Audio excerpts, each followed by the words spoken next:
So at this time, is there a motion to approve the Grace James Academy of Excellence to serve grades 6 through 12? Is there a motion? So moved. Dr. Shule, seconded by Craig. Board Member Craig. All those in favor, please raise your hand. It's unanimous. Thank you so much. Moving on, the next item on the action item is the recommendation for approval of change to school board division boundaries based upon 2020 census data and recently revised precinct boundaries. I will turn it over to Dr. Polio, who I think will ask Kevin Brown to give us the legal ramifications of how we got to where we are today. But I will turn it over to Dr. Polio first, but I think Kevin Brown has some information that he wants to share so the community will understand what we're doing this evening. Dr. Polio. Thank you, Chair Porter, and I will kick it immediately over to General Counsel Kevin Brown. Thank you, Chair Porter and Dr. Polio. We've assembled a team to do this work. It's complicated work, as you will learn from the presentation. With us on the online is Karen Daniel Hamburg. She's a Senior Associate Director with Cooperative Strategies, a consulting firm that we're working with on the division boundaries, the GIS work. You all know Jonathan Lowe, Executive Administrator, Policy and Systems, and Brent West, Manager of our Geographic Information Services. I'm going to go over the statute just so that everyone is aware of the statutory framework around board member divisions. And for those listening, board member divisions are those districts that board members represent.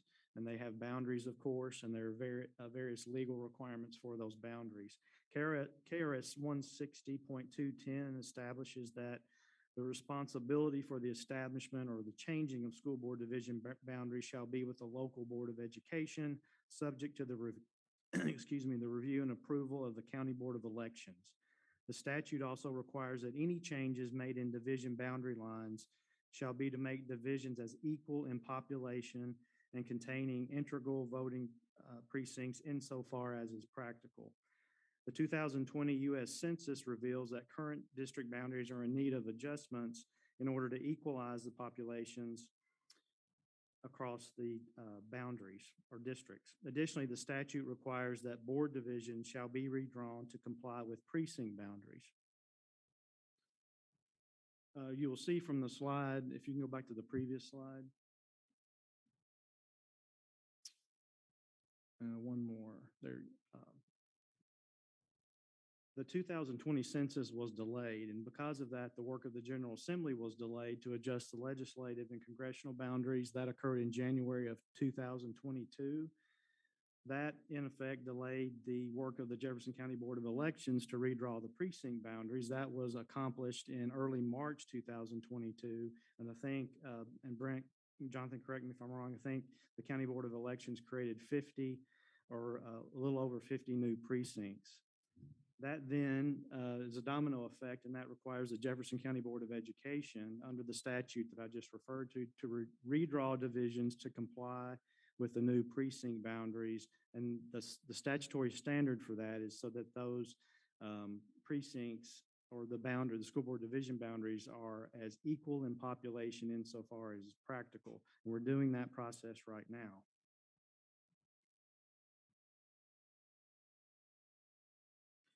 I would note that this is the first opportunity the board has had because of that delay to redraw the precinct boundaries. And so there is a January 1st statutory deadline. That deadline cannot be met because of the domino effect that I described, but we are able to do this process in time for the upcoming 2022 election because this process will be completed, approved by the Board of Elections, advertised in the Courier Journal well before the filing deadline in June.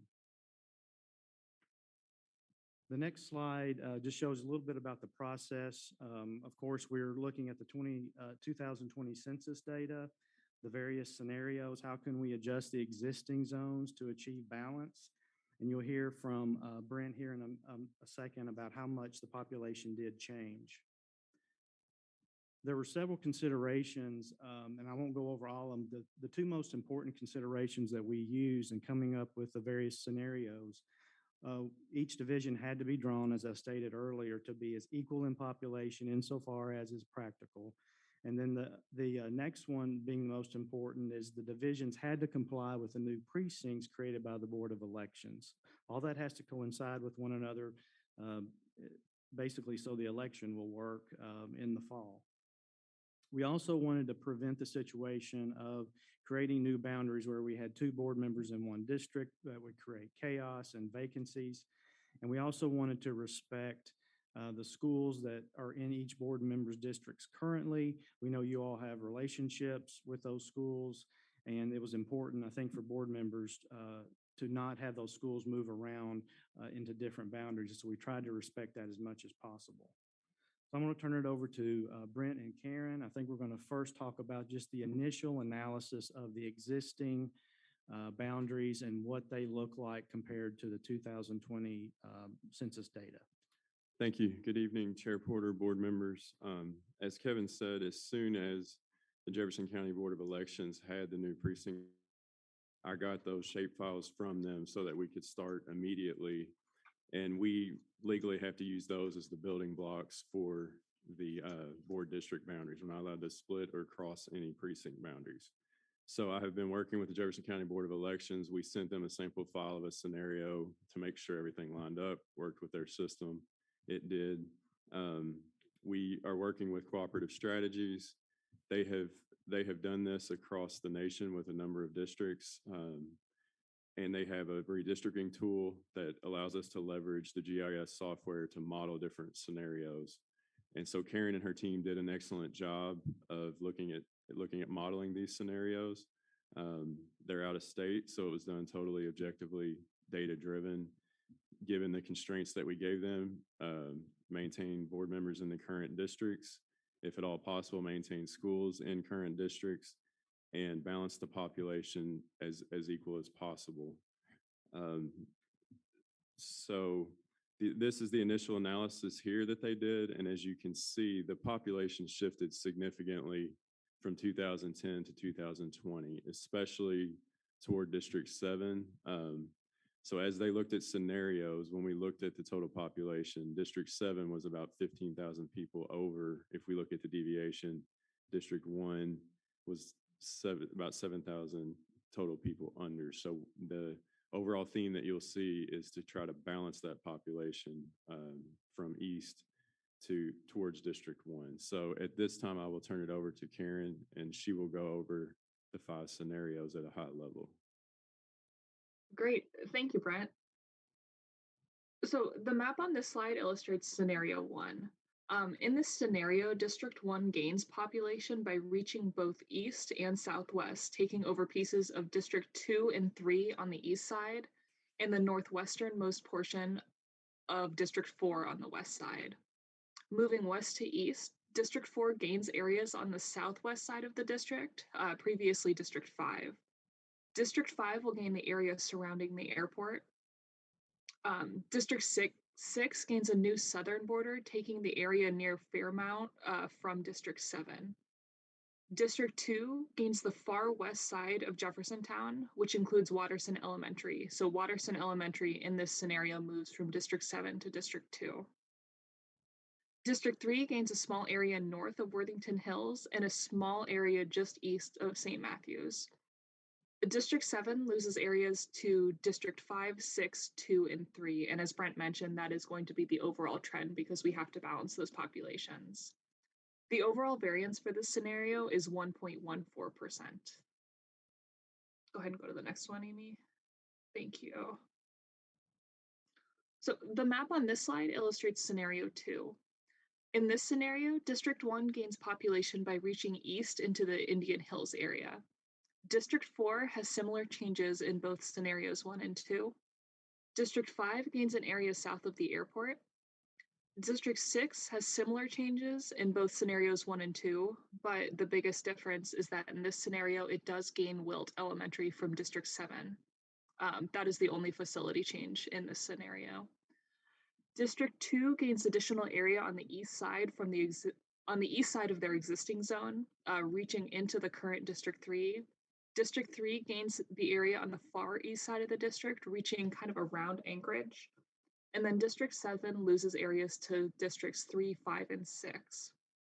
The overall variance in this scenario is 0.86%. Go ahead and go to the next one. Thank you. The map on this slide illustrates scenario 3. So in this scenario, District 1 gains population by reaching east into the Indian Hills area, as well as a few spots on the south side of that district. District 4 maintains a similar boundary as today, the main difference being the area surrounding Cane Run Elementary School, including Cane Run Elementary School, would switch over to District 1. District 5 gains the majority of the area just due south of the airport, so not the actual airport, just right underneath it, which does include moving Okolona Elementary from District 6 into District 5. District 6 gains Watterson Elementary in the surrounding area. District 2 gains Alex Kennedy Elementary in the surrounding area. District 3 gains the Worthington Hills area. And in this one, District 7 loses areas to Districts 2, 3, and 6. The overall variance for this scenario is 0.78%. Go ahead and go to the next one. So this is scenario 4. Scenario 4 is very similar to scenario 2, the only difference being that these scenarios, between the scenarios are the lines between District 3 and District 7. So I'm just going to focus on that side of the district. In this scenario, District 7 maintains its northeasternmost boundary, and the District 3 gains the northeast section of Jefferson Town. So if you see in this one, District 3 reaches down into Jefferson Town. Just as in scenario 2, the only school change in this scenario is Wilt Elementary. So although we're reaching farther into Jefferson Town, it doesn't actually impact any school buildings. The overall variance for this scenario is 1.01%.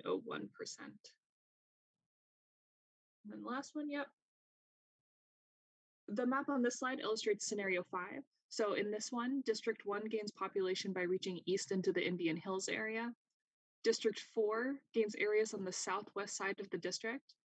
District 5 gains small areas from Districts 6 and 7 just along its periphery.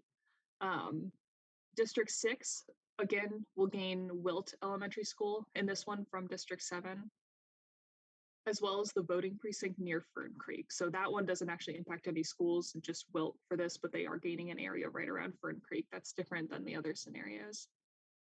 District 2 gains additional area on the east side of the existing zone, reaching into the current District 3. District 3 pushes south into Jefferson Town, allowing District 7 to maintain its northeasternmost border. In the scenario, District 7 loses areas to Districts 3, 5, and 6, and the overall variance for this scenario is also 1.01%, but it's different. Different districts are making that 1.01%. Thank you for your time.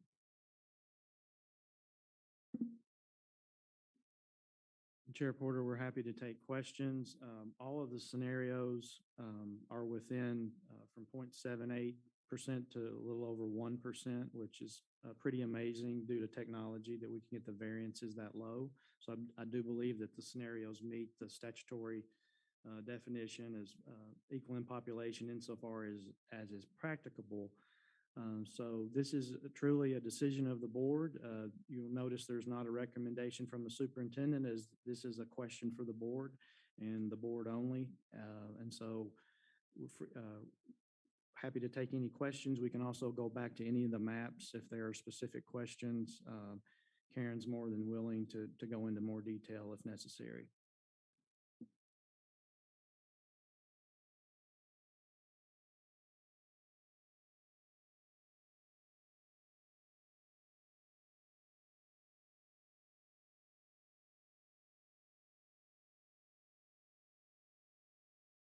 I think you may be muted, Chair Porter. Muted again, I apologize. We're going to get questions and comments from each board member if you have any. There will be a motion made by Board Member James Craig, but before we go for the motion, we will have a brief opportunity for any questions or comments that you may have. And I would like to start this time with Dr. Chris and then Board Member Craig, Board Member Marshall, and then we'll move down the list. So starting first with Dr. Chris, any questions or comments, please? Yeah, thanks to everybody who worked on this. It's good to have a number of options and for the variance to be so low and for the most part, the districts to look very good and not like other districts that other legislative bodies make that are all crazy looking, gerrymandered even. I prefer to, but I can certainly live with District 1. I'm sorry, with Scenario 1. I'm not a big fan of 3, 4, or 5. So either 1 or 2 are okay. Would prefer 2, but 1 would be fine. That's just where I am. Thank you very much. Thank you. Board Member Craig and then Board Member Marshall after Board Member Craig. Same thanks to everyone. I'm sorry to Ms. McIntosh. I think you're losing a school no matter what, which is sad. I do think that under scenario 1, we're able to keep everybody else in line with the schools that they have today. I've expressed my preference for 1, I think, to everyone on the board, but appreciate the decision that the body makes. Thank you for your work, Kevin and team. Thank you. Board Member Marshall, and then after Board Member Marshall, Ms. Duncan, and then Dr. Schul. Thank you, Chair Porter. I concur with other board members on this. I do thank everyone for their time taking a meeting. The meeting was very informative and looking at these maps and made everything simple. So I think a lot of us are looking for ways that we can keep things kind of where they are. Many of us have worked very hard to build relationships with the schools we have. So I concur option 1 or option 2 will work for me. Thank you. Thank you. Board Member Ms. Duncan, and then Dr. Schul, and then Board Member McIntosh. Also appreciate all the hard work on this and the meeting time to explain these changes. And I am in the same boat. 2 is my preference, but I can do 2 or 1. Thank you. Thank you. Dr. Schul. My thanks to you for this work and for taking time to walk us through all of the options. Thank you. Board Member McIntosh. The only thing I can really add to it is just to express my thanks to the principals that I've gotten to know, since I will in some ways be saying goodbye to one of them, regardless whichever scenario or option we select. So it's not personal. It's maps. So just thank you to those that I've worked with, and hope that I get to continue to work with them in some other kind of capacity. So thank you. Okay, quickly, I'd like to thank everybody for their hard work and for letting the board have the opportunity to see various options that were made available to us. I do want to say thank you to the board for moving forward to make this decision this evening. In some parts of the country, there have been concerns about how the lines have been drawn. And for the district that I represent, losing that many residents could be somewhat COVID related or what or not. But at any point, thank you for this board for being willing to move forward tonight to make the decision that we have to make as a board to move forward. So at this time, Board Member Craig, if you would like to make your motion, please. I move that we adopt scenario number 1. Okay, we have a motion for scenario number 1. Is there a second, please? Board Member McIntosh. So all those in favor for scenario number 1, would you please raise your hand?